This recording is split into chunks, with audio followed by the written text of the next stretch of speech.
Welcome to the Online Success Journey Podcast, your opportunity to discover and learn from entrepreneurs like yourself. This is not your typical podcast, but a place where you can get the real story and find out how real people encounter speed bumps and detours, but journey through to find success. Now here's your host for the Online Success Journey Podcast, Patience.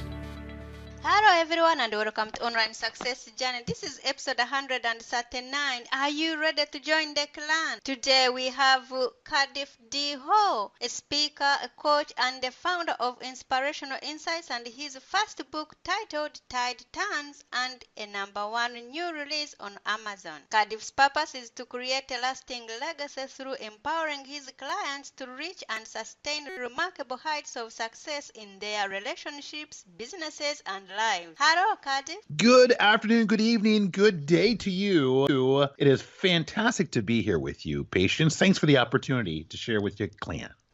Thank you for coming. I know the clan here is anxious to hear your story, so let's get started with the basics. Can you tell my clan a little bit about your background, about what you did before you started your own online businesses? Yeah, absolutely. So first off, I've been in corporate sales for the last 25, 26 years. I was groomed to be a corporate person, Patience. I loved business. Growing up, I would tell my parents, one day I am going to be a vice president of a big corporation. That is my goal at that time. And so as I graduated college, I got a job right off the bat in a large corporation, and I said, this is the company that I will settle in. I will work my way up from the bottom all the way to the top and have that title behind my name. So I progressed through that, and I began to get promoted, began to move across the country with this corporation, and everything was fantastic. I spent 13 years with that corporation. And in fact, the corporation wanted me to move one more time. And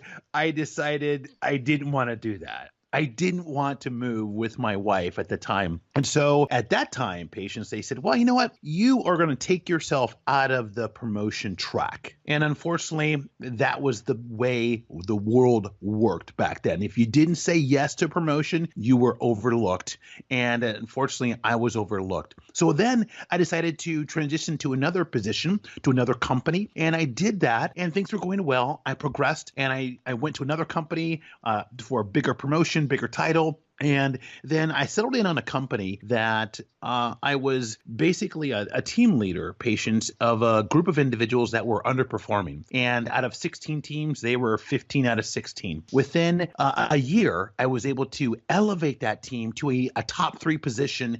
My team won awards. We went to Maui. It was just fantastic. What a remarkable turnaround. Within 3 months from us getting back from Maui, I was called into the office, and I remember it clear as day. And in fact, the day before that, it was a Thursday in the summertime, and my wife had told me there was this sum of money from my corporate business that I worked for that was unexplainable, and I could not explain it. And so I walked into the corporate boardroom and I sat down, and there I saw my manager who had flown in from a different city. I saw somebody from HR who had flown in from a different city, and I knew things were not going to go well. And in fact, they slid a piece of paper across the table and they said, in essence, you're fired. And I sat back into my chair, and I was trying to well, how would you fire a performer who takes an underperforming team to a top 3 team?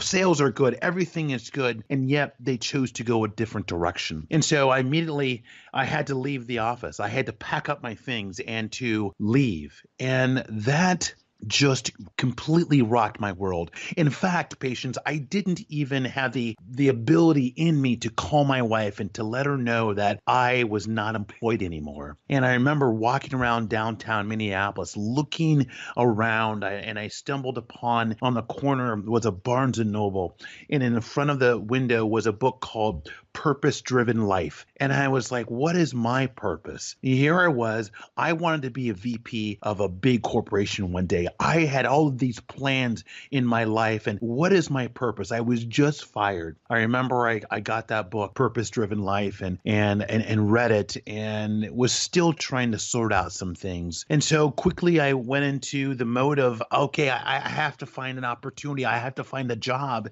And I began to do that. And it was a difficult time for my wife and I remember, I had to go to the unemployment office and physically sign up to receive help from the state. And here I was, a person of high integrity, of working towards doing more in my life. And I felt everything was stripped away. And so it led me to certain things. So patients, all of a sudden, the doors began to open. I was able to get a full-time job again. And a friend of mine called and said, hey, Cardiff, I have an opportunity for you. It's something in network marketing. Now, patient, I don't know anything. I did at that time nothing about network marketing, but I was eager to see perhaps this is the thing that I could use to propel me forward in my life. And I found out that network marketing wasn't for me. But here's something that I did find out.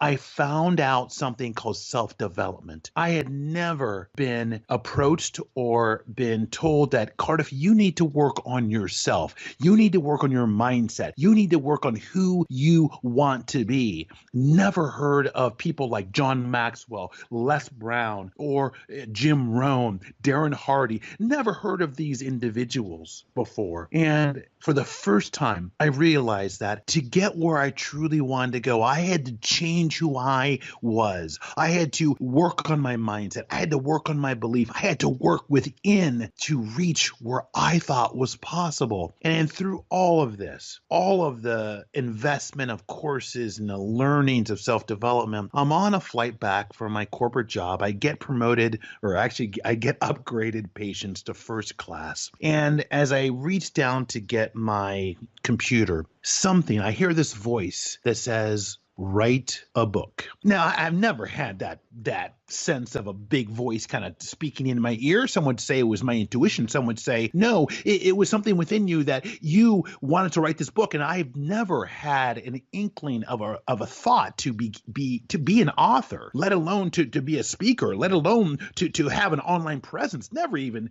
crossed my mind. It's something I did never etched in my book as I was writing it inside my mind. And so I ignored the voice like anything, like everybody probably would. And so I went to working on email, went to catching up on the day. And again, as I heard this voice, it said to write a book. And I leaned back in the chair and I began to have this conversation with this voice that I don't have time. I don't know how to write a book. I didn't go to school to be an author. I didn't. I made all of these excuses and I said, okay, I've said my piece. Now let me go back to working on my email. And so I started working on the email. And again, the voice, patience, was much louder and firmer. Write a book. And so without hesitation, I reached down and I got an 8.5 by a pad of paper, and I just began to sketch titles. What can I write upon? What would people want to hear from me? And so I get home and I tell my wife about this experience, and I ask her, which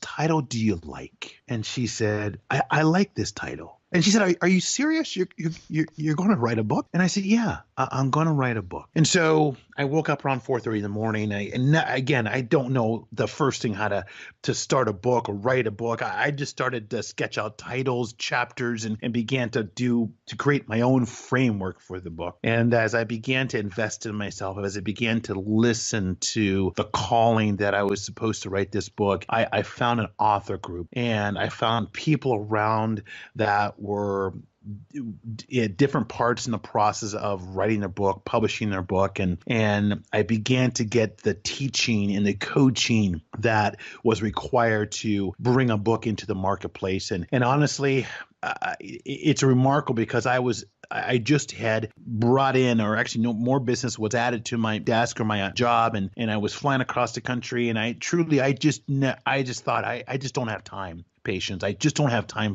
to write. And I found that, you know what? at the airport, I could write. On the flight, I could write. In the hotel, I could write. 15 minutes during lunch, I could write. And I began to put this manuscript together.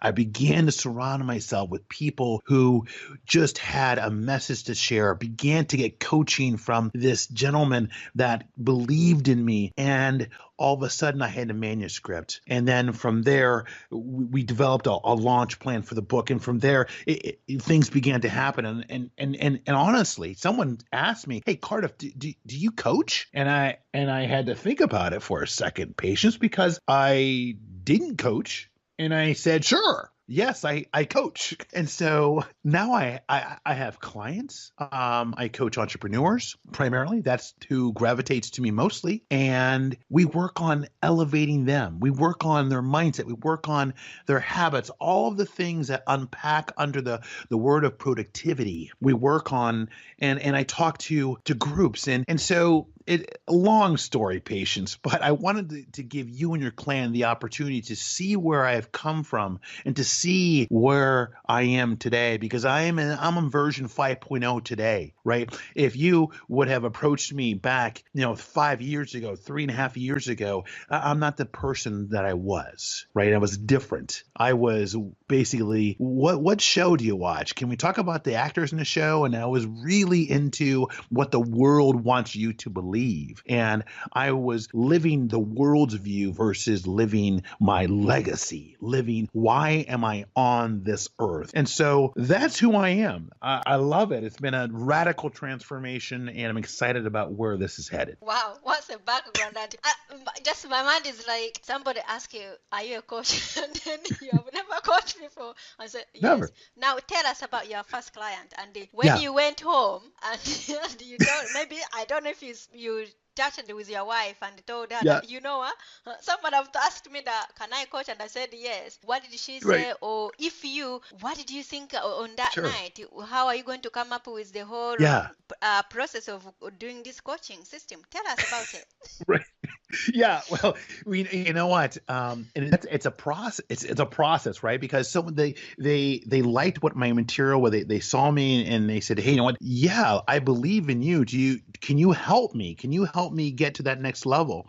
And so I told my wife I was going to have clients, and she was like, well, when are you going to do this? And I actually had to think about it. I had to think through my schedule. When can I set up my schedule so I could coach someone for an hour, right? And I said, well, I could do an hour in the evenings. I could do Saturday mornings. I could do, 12 to 1 during their lunch hour. And I began to basically work with my wife on a schedule that would be that I could still be a father. I could still be a husband, that I could take some time away, and I had to get extremely focused on my corporate job to ensure that I wasn't letting things drop through the hoop. And it was interesting that before all of this came out, for the book launch, I ended up talking to our vice president, and I wanted to make sure that, one, there was no conflict of interest, that they saw this as something that is enhancing an individual, not taking away from a corporation. And I was so pleased of how it was received. And they cheered me, and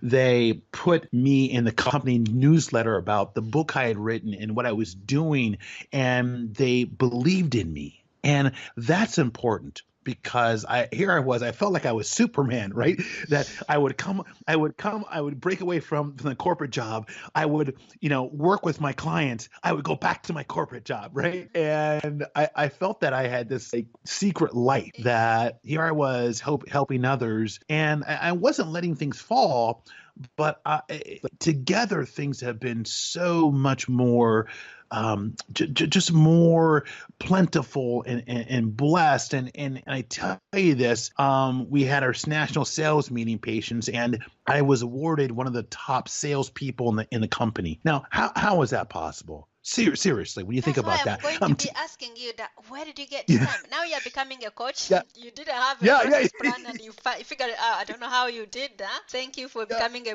great coach. You released your book, you have promotions, and you're still working, and you still need to be a dad and a husband and other pockets in the life. So how did you manage this? You have more extra hours we don't have around the world?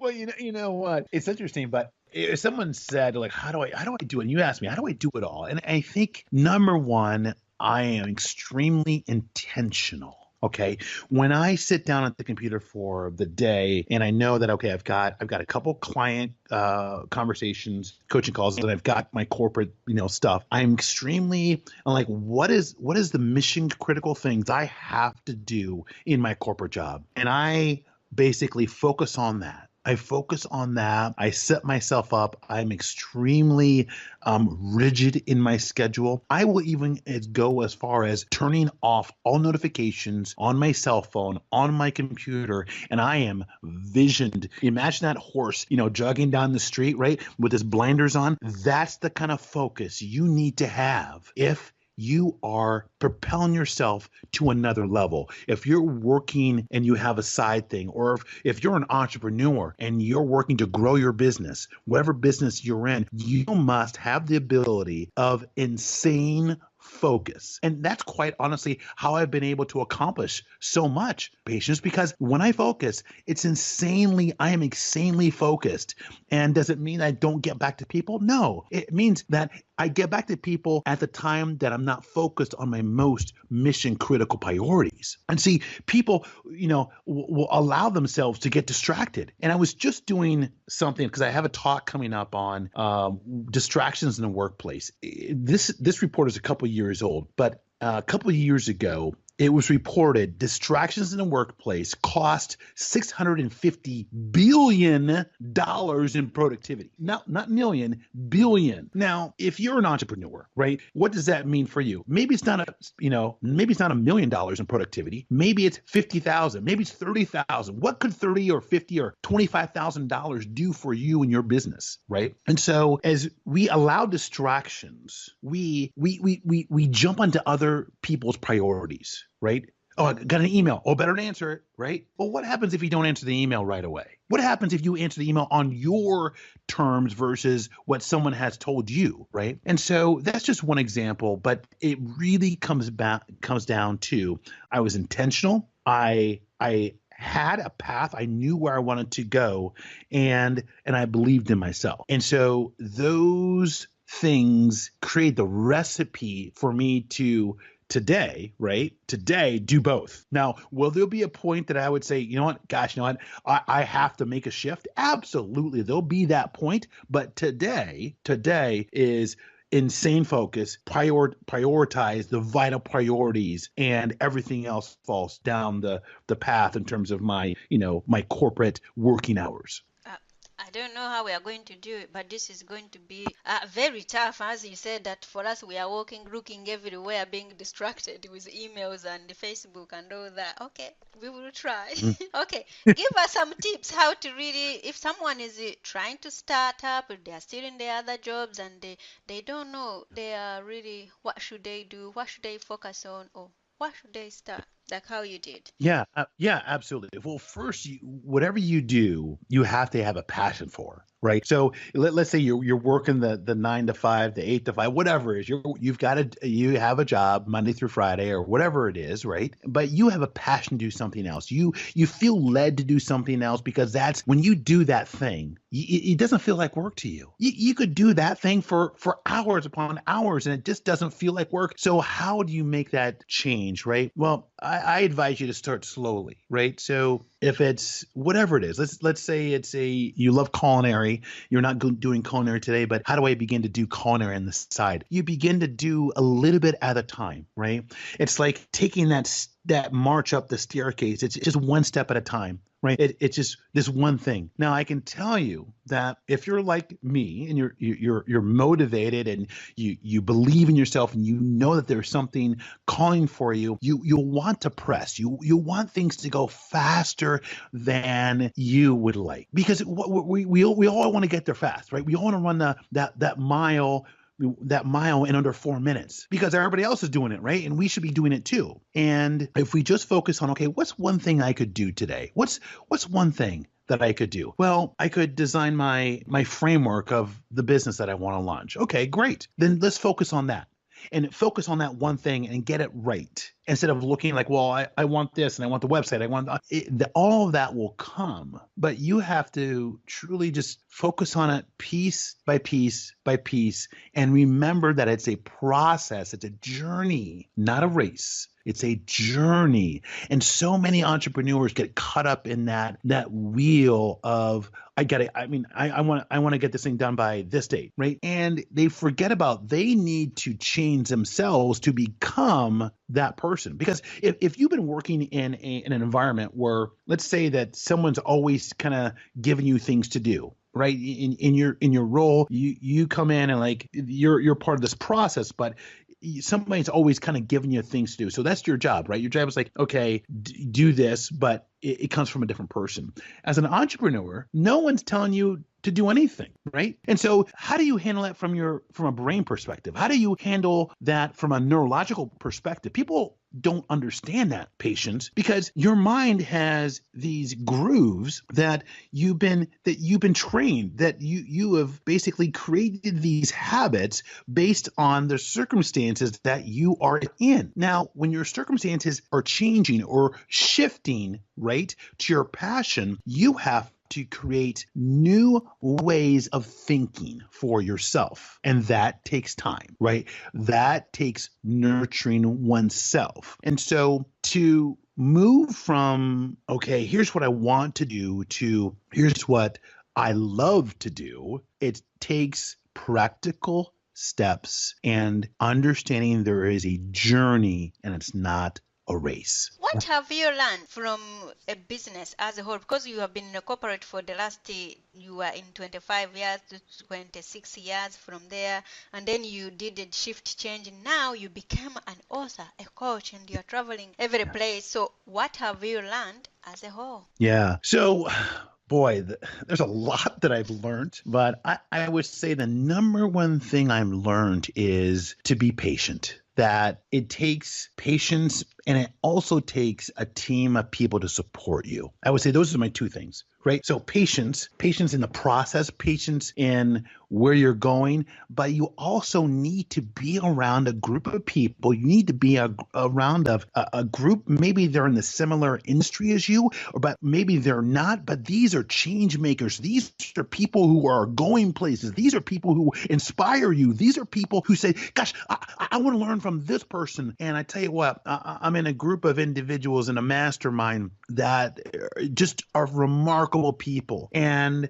I don't compare myself to them, but I tap into their wisdom. I tap into their teaching. I tap into their fire. And once you have a group of people that support you, man, I tell you what, that really will just give you that boost that's needed as you plot along your journey.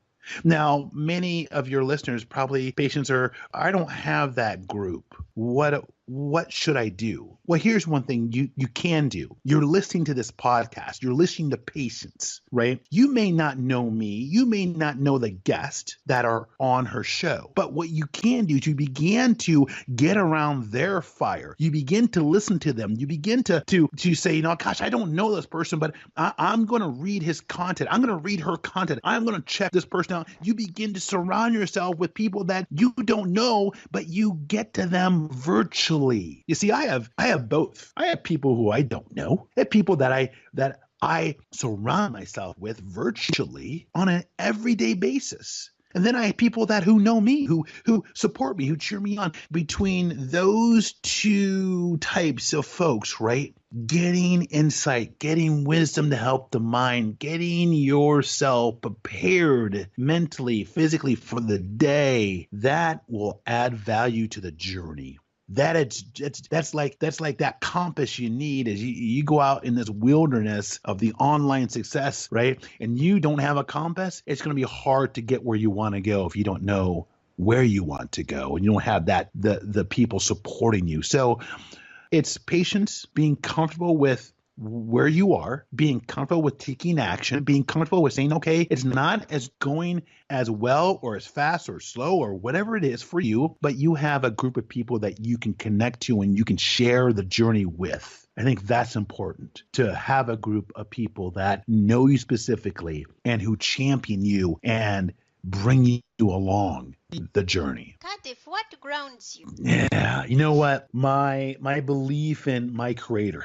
that grounds me. For those of you who don't believe that, that's fine. But for me specifically, knowing that there is a higher power, knowing that there is something that it can orchestrate things that some would say is coincidences, some would say as a chance, it's luck, but there is no luck in this online space. There is no luck. You could say, well, so-and-so has more money than I, or so-and-so has this. I'm telling you, there's nothing like that. There's action. There's things that everyone can do, right? We all have the same amount of time, right? We all have the same amount of time, but how do you choose to use that time? So for me, every morning I start myself, I've got to get grounded in some type of devotion, some type of Bible devotion. I read the Bible, I pray, I ask for guidance, I ask for wisdom, and everything along the way is happening as it should, because that's my belief. That now some people say, well, that's crazy, Cardiff.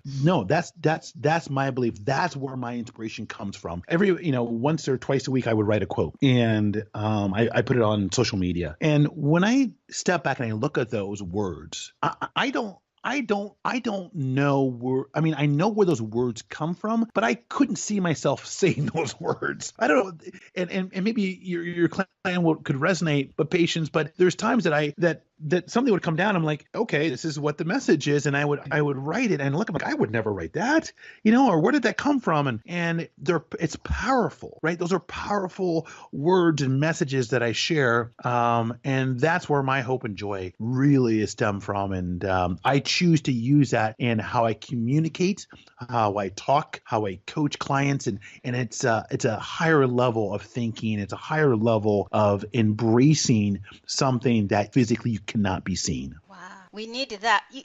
Cardiff, just bottle that and start selling it on Amazon. We will all buy. Honestly, just bottle it and sell it. Okay. Yes. Cardiff, tell us about your book, Tide Turners. Yes. So the book's called Tide Turners. So the subtitle is The Practical Guide to Help You Feel in Control, Experience More Joy, and Sustain Achievement in Life. And when I wrote the manuscript, it's always telling as an author is you write to yourself, right? You're writing to your former self. And that was who I was writing for. I was writing for my former self, my former stuck self, the former stuck self that says, things haven't happened the way I wanted to. I'm stuck in this rut. Life every year goes by. I'm not getting ahead. It's all the things that say I can't, I won't, shoulda, coulda, woulda, and it's all of that. And so what I do is I take the reader on a journey, and it starts in part one, and it takes a look at you're lost. You're just lost at sea. You've gone out into the sea of life and things haven't gone your way. You've got some storms you've approached in your life, and you thought you'd be further. You thought,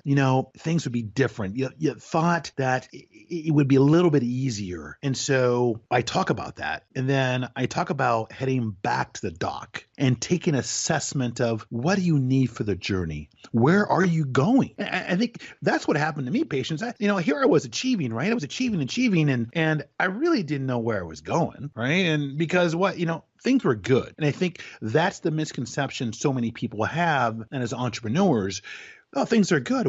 I don't need to know where I'm going. Yes, you do. You do need to know where you're going if legacy is important for you. Now, there's some people who, the legacy and that isn't important to them. But there's a lot of people who I believe who are listening to this that says, I believe in myself. I believe in where I'm going. I want to take that next step. And so that's part two, is really defining and taking inventory of you. And then part three is about loading the things that you need for the journey. And how do you do that? And so I talk the reader through that. There's something in that section called HBF, and everyone has this number, and it's not a social security number, but it's a number, and it's a compilation of this: the level of hope that you have, the level of faith that you have, and the level of hope, faith, and belief that you have, right? So those three all mixed together are on this scale, and they're a predictor of success. They don't it's not a predictor of will I succeed, but it's a predictor of the ability to succeed. And so I talk through that and I give some examples of how someone could get to their point of HBF, and that's in part 3. And then part 4 is, okay, how do I stay on course? I've done the self-analysis. I've done the awareness. I've created my vision for my life. I know where I want to go. So how do I just continue to stay on course? And so I lead the reader through that. And so by the end of it, they should have arrived at what I call is their islands of achievement. Their islands of achievement. So they get through this course, this book, and by the end of it, they would have the blueprint, they would know, and they should be on course to achieve, but not only to achieve once, to maintain a level of achievement in their life, which is going to bring them more joy, happiness, fulfillment, and legacy as they go up into the journey of life. Wow. Where can we find this book, and also how can we get in contact with you for more coaching if we want to know what you are doing, what is new coming with you? Yeah, absolutely. So first off, I'm always a try before you buy person, right? So I don't I want to know, okay, I heard this guy, but should I take a look at his book? So here's what I have. So if you head over to Cardiff D Hall, so it's Cardiff, Cardiff, dhall.com, you can get the opening chapters. I think there's a couple chapters for free. You can download it. You can take a look. You can read it. And if you like it, you can head over to Amazon.com and pick up a copy for yourself. And if you do, I just ask that you leave a review, honest review. But the reviews, I didn't pay for these reviews. The reviews are fairly good on the book. It's easy to read. I made it purposeful of that because I like easy to read books. And so you can grab the opening chapters, but if you want to head right to Amazon, you can head to Amazon and type in Tide Turners or my name, Cardiff D Hall. And across social media, it's Cardiff D Hall. And you can connect with me on Facebook, on Twitter, on Instagram. I love to hear your story. And you can send me an email too, just cardiffdhall@gmail.com. Hey, that's great. So, Clan, there will be more from Cardiff in a moment. If you are listening on one of many podcast platforms rather than my website, you are encouraged by Cardiff's journey. Go to onlinesuccessjourney.com for a bonus portion of the interview. The Online Success Journey is a wonderful membership community built for people searching for the path to success. We are one big clan, and you can be part of this community for free. Once you have joined the clan, click on part 2 of Cardiff's journey or over 100 other journeys that are available and learn how you can find the right path for your own online success journey. That's a wrap, clan. Remember, success is a journey. Patience and Cardiff. This is not the end of the journey. We hope you've enjoyed listening to part 1 and want to be sure you know there is a second part to this and every journey podcast at onlinesuccessjourney.com, filled with even more success tips, uplifting stories, and even a bit of fun. There are dozens of episodes only available to the members of the Online Success Journey clan. Check out the website and click on Join the Clan for more information. Patience would like to thank you for listening to this podcast, and she has a free audio gift for you at her website. Go to onlinesuccessjourney.com for instant access to this gift. Of course, you know that listening to the journeys of others helps each of us chart our own path. So make sure you're subscribed to be notified as each new interview is posted. There are so many ways to stay connected to the Online Success Journey and to listen in. And if you're enjoying the podcast, we appreciate your help in telling others. One of the best ways to share the benefit you get is to rate and review it at Stitcher and other sites by clicking the stars or completing the ratings form, by clicking thumbs up and leaving a comment on YouTube, or liking and sharing the podcast on social media. To review the podcast within iTunes, simply open iTunes to the podcast, click on Ratings and Reviews, then write a review. On behalf of Patience, and until next time, thanks once more for listening. It is our hope that this podcast will guide you on your own online success journey.